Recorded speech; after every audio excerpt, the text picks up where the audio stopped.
Donc nous visualisons les objets de refuge devant nous et nous prenons refuge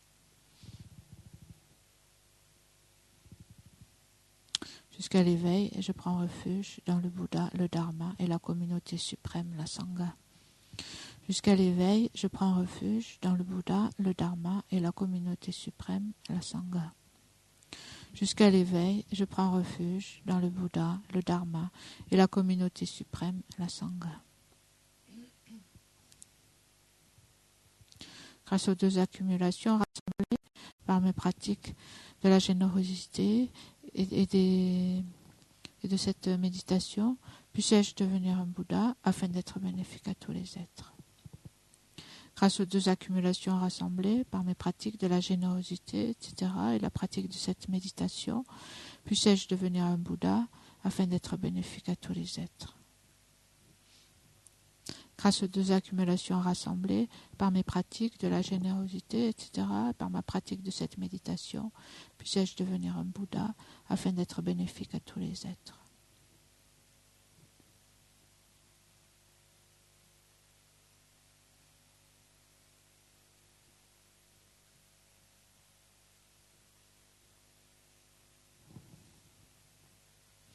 Avec respect, je me prosterne par le corps, la parole et l'esprit.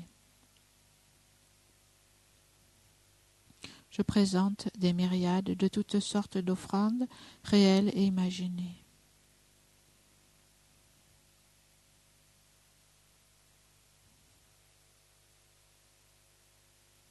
Je confesse toutes les actions négatives accumulées depuis des temps sans commencement.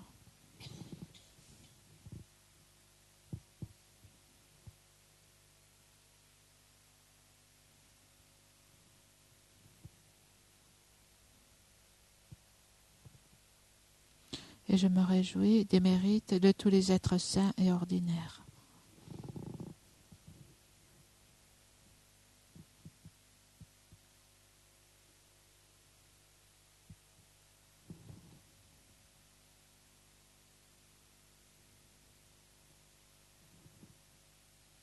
Ô maîtres et Bouddhas, demeurez, je vous prie, jusqu'à la fin du samsara et tournez la roue du dharma pour les êtres.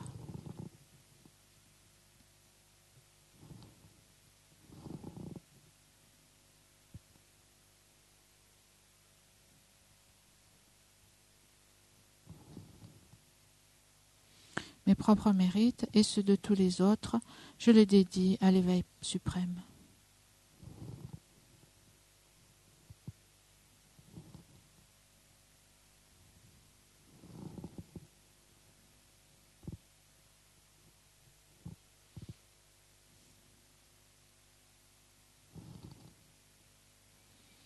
Cette terre, ointe d'encens, jonchée de fleurs, ornée du mont Méru, des 4 continents, du soleil et de la lune, je la visualise comme un champ de Bouddha et l'offre. Puissent tous les êtres jouir de cette terre pure.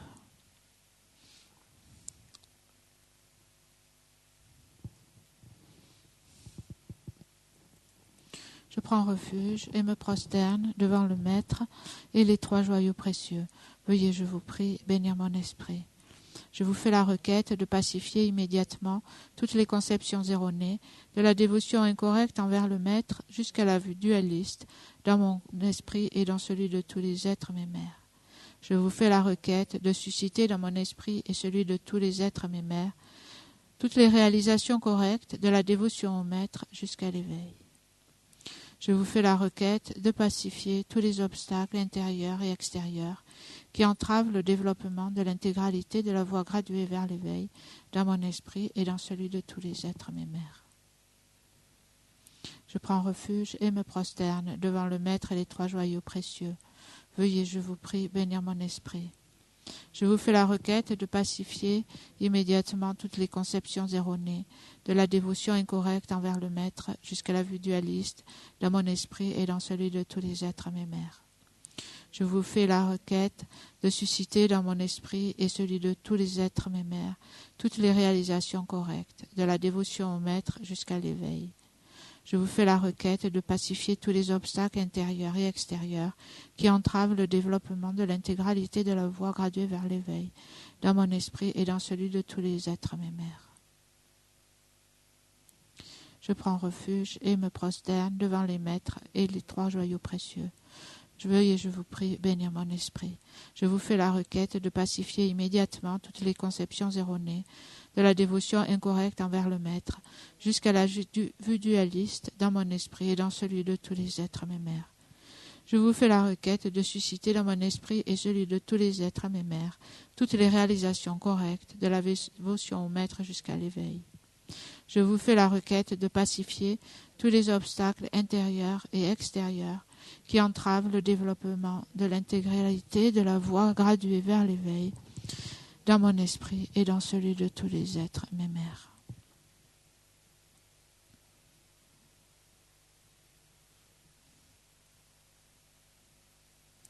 Idam Guru Rana Mandalakam Niyatayami. Précieux et glorieux Maître Racine, veuillez demeurer sur le lotus et le disque de lune au-dessus de ma tête. Dans votre grande bonté, veuillez me guider et m'accorder les réalisations de votre corps, de votre parole et de votre esprit. Veuillez me guider et m'accorder les réalisations de votre corps, de votre parole et de votre esprit. Vous êtes l'œil qui contemple l'immensité des enseignements, la porte d'accès suprême à la libération pour les êtres fortunés. À l'aide de vos moyens habiles, vous nous pacifiez avec amour. Ô Maître spirituel qui nous éclairez, je vous invoque. Puissé-je à aucun moment ne laisser surgir en moi la moindre vue fausse envers les actions du Maître glorieux.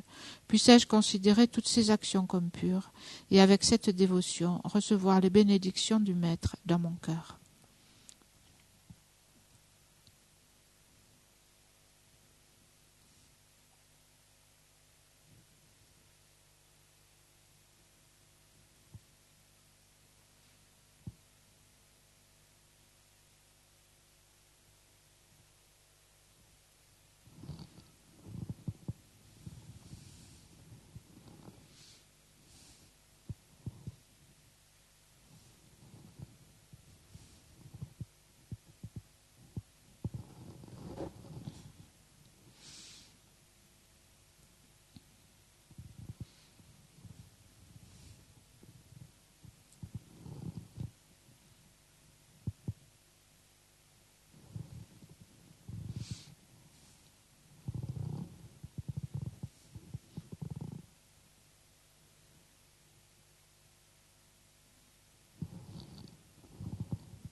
Donc, pendant l'enseignement, nous avons parlé de la première école et tout ce qu'ils affirment, tout ce qu'ils soutiennent, leur vue sur différentes choses.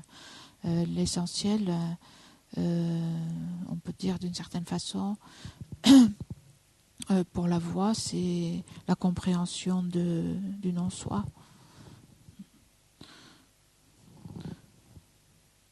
Et donc, puisque en fait, ce qui est libérateur, c'est la sagesse qui comprend le non-soi. Et c'est ça qu'il faut développer. Et donc, on a parlé de plusieurs niveaux de non-soi, des plus grossiers ou plus subtils. Donc, l'on va... des plus grossiers ou plus subtils qui sont quelque chose qui est dans ces différents niveaux sont dans notre courant de conscience. Et donc dans le cadre où on est, ici des Vaibhashika, des écoles qui appartiennent en fait au véhicule inférieur, au véhicule individuel du Hinayana, on parle du non-soi de la personne. Et il y a deux niveaux de non-soi de la personne, un qui est plus grossier, un qui est subtil. Donc le premier niveau, c'est la vacuité d'une personne qui serait permanente, unitaire et indépendante. Et donc c'est bien de se rappeler de ce dont on a parlé pendant les enseignements et de méditer un peu dessus pour essayer de sentir qu'est-ce que c'est, qu'est-ce que ça serait une telle personne. Est-ce que la personne peut exister de cette façon-là? Donc évidemment, comme on parle de non-soi, on dit qu'elle n'existe pas, mais il faut soi-même voir est-ce qu'on a une telle conscience, une telle appréhension de soi dans notre continuum. Est-ce qu'on peut l'avoir, hein? Et donc d'abord identifier, voir qu'est-ce que ça serait. Donc il faut bien faire la différence entre ce niveau-là, hein, la personne permanente, unitaire et indépendante, et l'autre niveau, une personne qui serait autonome et qui existerait de manière substantielle. Donc entre ces deux niveaux, on a dit que le premier niveau ici, une personne permanente, unitaire et indépendante, c'est quelque chose d'acquis en fait. C'est pas quelque chose d'inné. On a vu dans les enseignements, il y a un niveau acquis des perturbations et un niveau inné. Et quand on veut s'attaquer à la racine du samsara, c'est au niveau inné qu'on doit s'adresser. Donc ce premier niveau, en fait, c'est acquis, ça veut dire c'est quelque chose qu'on a appris en étant exposé à des systèmes, à des vues. Et donc on ne s'attaque pas vraiment au problème, puisque c'est pas acquis, mais c'est acquis, c'est pas inné, mais il faut quand même en passer par là. Hein. Et la compréhension de ce niveau de vacuité va aider à la compréhension de niveaux de vacuité plus subtils.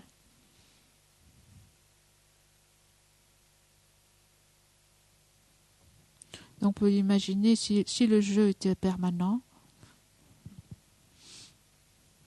si la personne était permanente.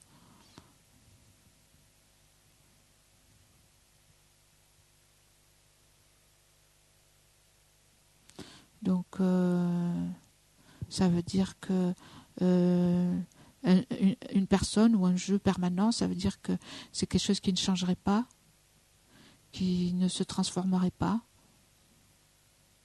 qui ne se détruirait pas, qui serait statique en fait, qui se maintiendrait telle qu'elle est.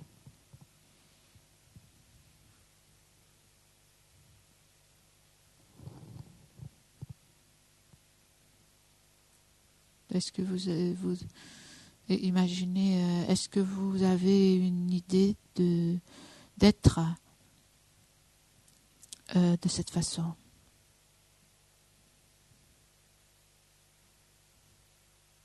Est-ce que vous avez une idée de vous-même, du soi, de la personne que vous êtes, comme quelque chose? Donc on peut avoir des idées différentes sur qu'est-ce que c'est ce jeu, la personne que je suis.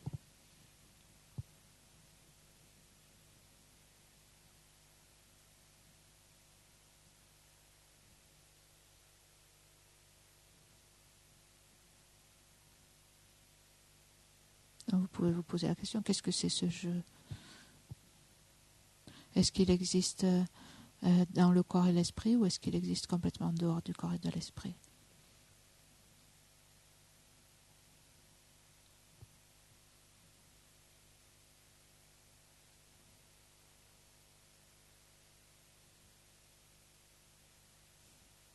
Donc, de façon évidente, il existe en relation avec le corps et l'esprit. Mais quelle est cette relation?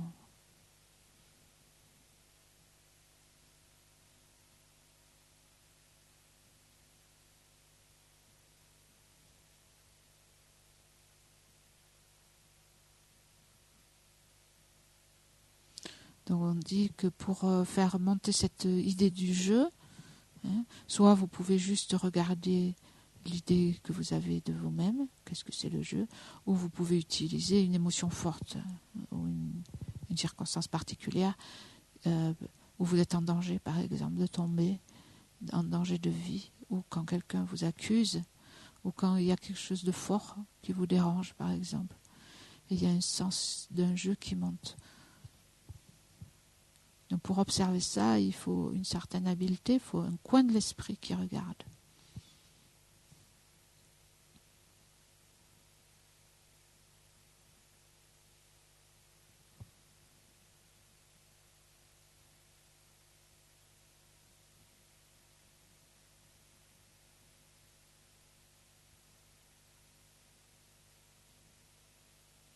Donc est-ce qu'un tel jeu paraît être permanent?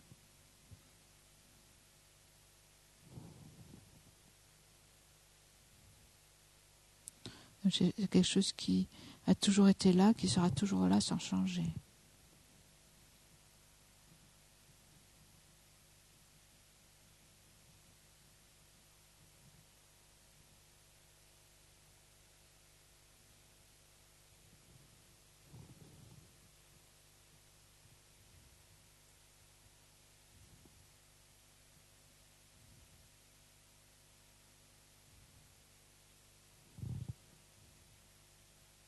Donc est-ce que vous pouvez avoir cette impression, par exemple, que le jeu qui est en ce moment est le même que celui qui existait hier?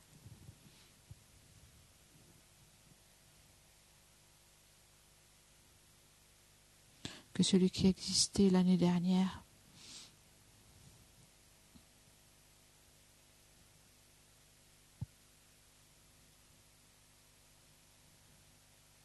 Donc quelque chose qui n'aurait pas changé depuis que vous étiez enfant et qui s'est perpétué égal à lui-même, donc permanent.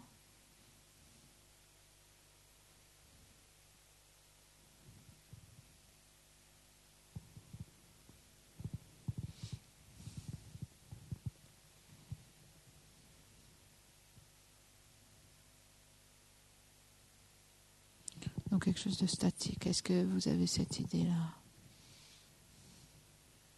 Ou ce ressenti?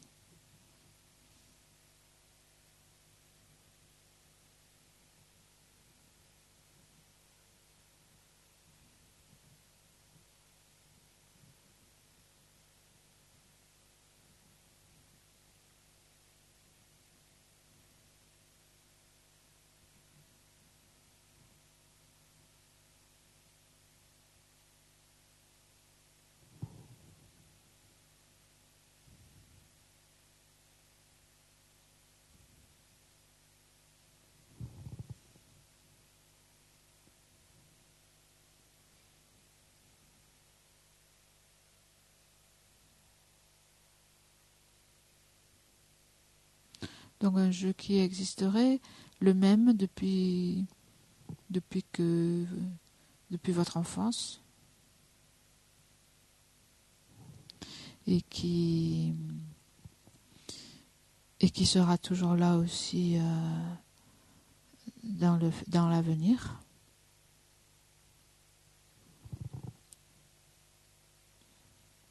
Donc l'impression que c'est le même jeu qui fera les choses demain, l'année prochaine, etc. Si on est toujours là.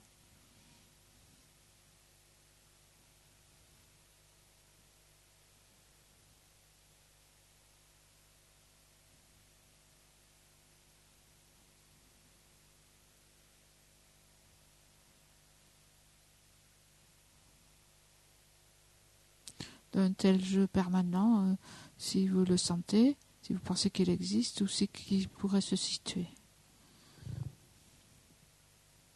Est-ce que vous le situerez quelque part dans le corps, dans l'esprit?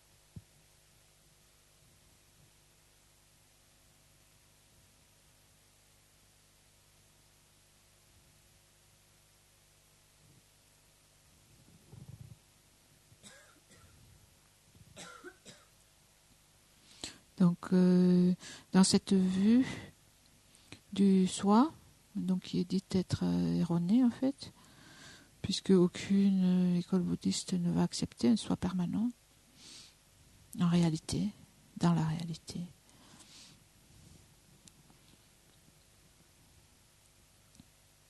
Donc le soi peut aussi apparaître unitaire, comme étant en fait quelque chose qui ne dépend pas de parties, qui existe tout seul comme un bloc.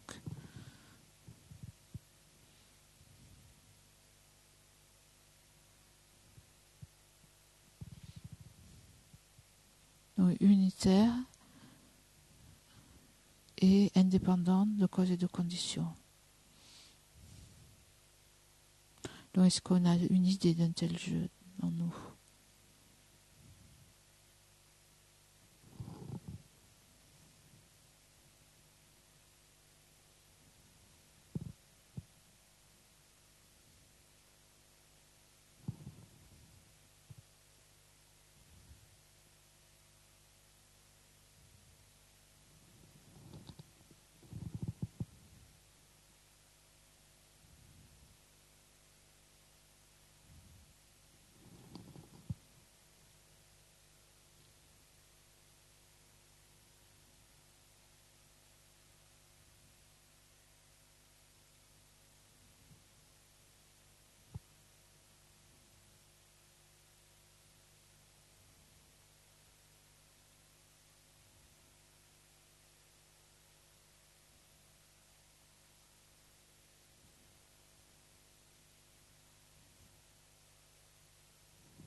Donc si le jeu était unitaire, il ne dépendrait pas du corps, de différentes parties. Donc on ne parlerait pas des différentes parties de notre esprit, des différentes parties du corps, comme étant liées au jeu.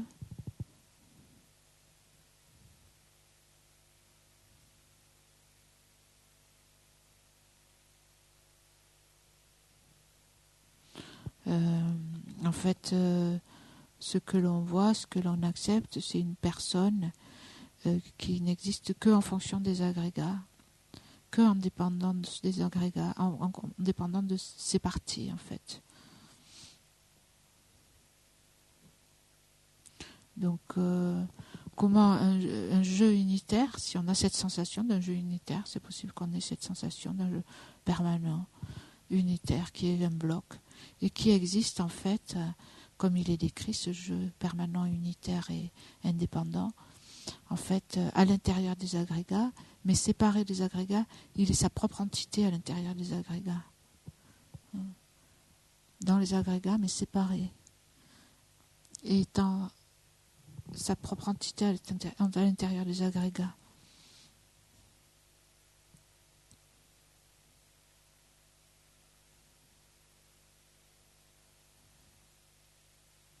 Et donc comment ce jeu serait-il possible ? Où pourrait-il se trouver ?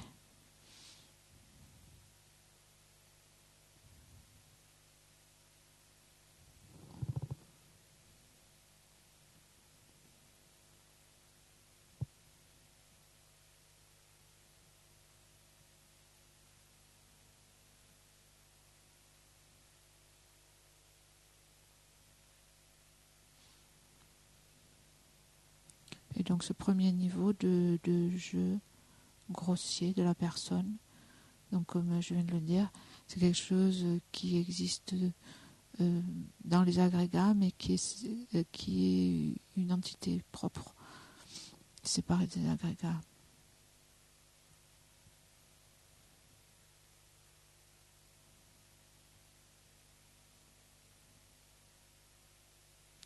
Tandis que le niveau suivant, quand on parle d'une personne qui est autonome et existe substantiellement, c'est aussi un jeu à l'intérieur des agrégats, mais c'est quelque chose de plus inné. c'est quelque chose qui est plus de la nature des agrégats, mais qui contrôle les agrégats, qui est quand même au-dessus. Hein. Toujours qui possède, qui contrôle, qui commande les agrégats. Donc un rapport plus mêlé aux agrégats.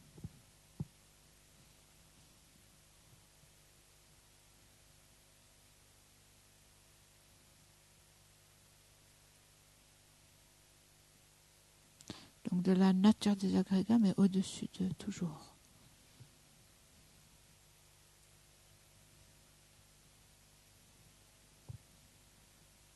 En fait, souvent, on a cette impression, le jeu est le roi et la chose principale. C'est-à-dire le jeu vient d'abord et les agrégats sont subservients.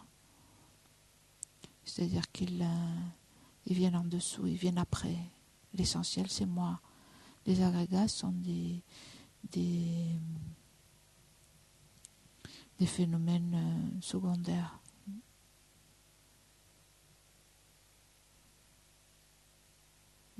Donc ça, c'est la saisie du jeu. Plus subtil.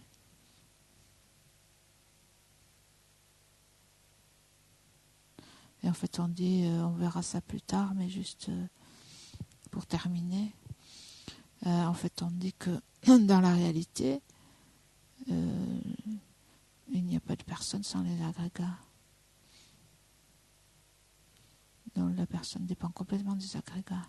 Du corps, quand on dit les agrégats, c'est le corps, l'esprit, toutes les parties en fait, physiques et mentales. C'est à partir de ces parties physiques et mentales, de ces constituants, c'est à partir de ça qu'on parle de la personne.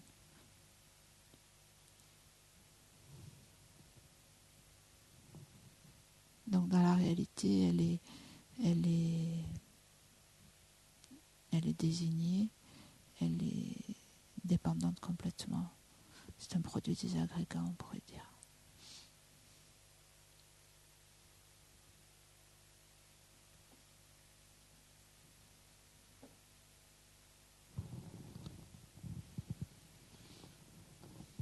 On va arrêter là. Donc on n'a pas beaucoup de temps, mais c'est important d'essayer dans les méditations d'approfondir ces niveaux en fait. Ce qu'on entend par chaque caractéristique, quand on parle de soi, du non-soi, qu'est-ce qu'on nie, qu'est-ce que c'est dans notre expérience, qu'est-ce que ça peut être dans notre expérience.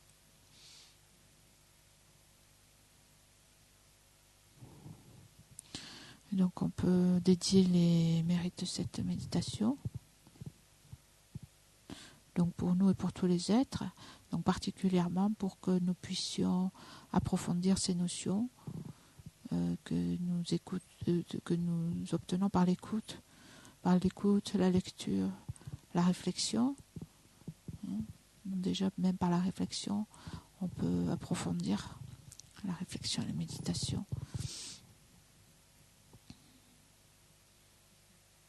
Et donc, pour pouvoir réaliser la vacuité et soutenu donc par la bodhicitta aussi relative.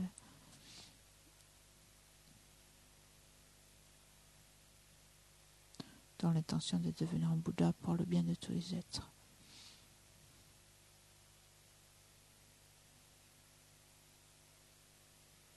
Donc cette méthode et cette sagesse voient le jour et grandissent dans nos esprits, dans l'esprit de tous les êtres.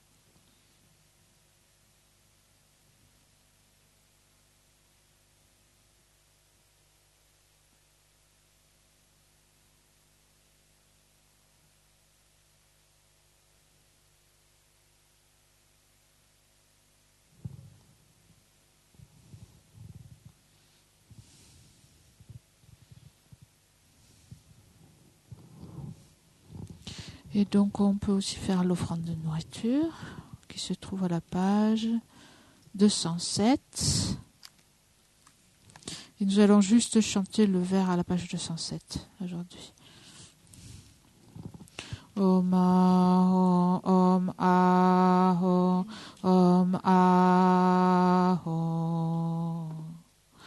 Lama Sa Ge Lama Che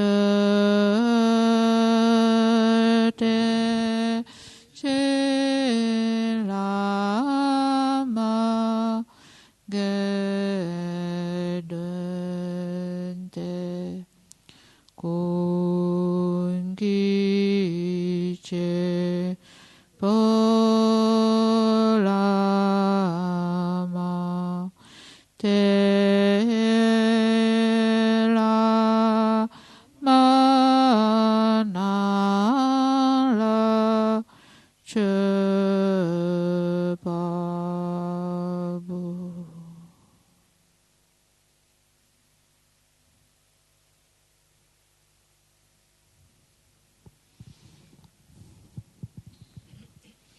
Bon appétit.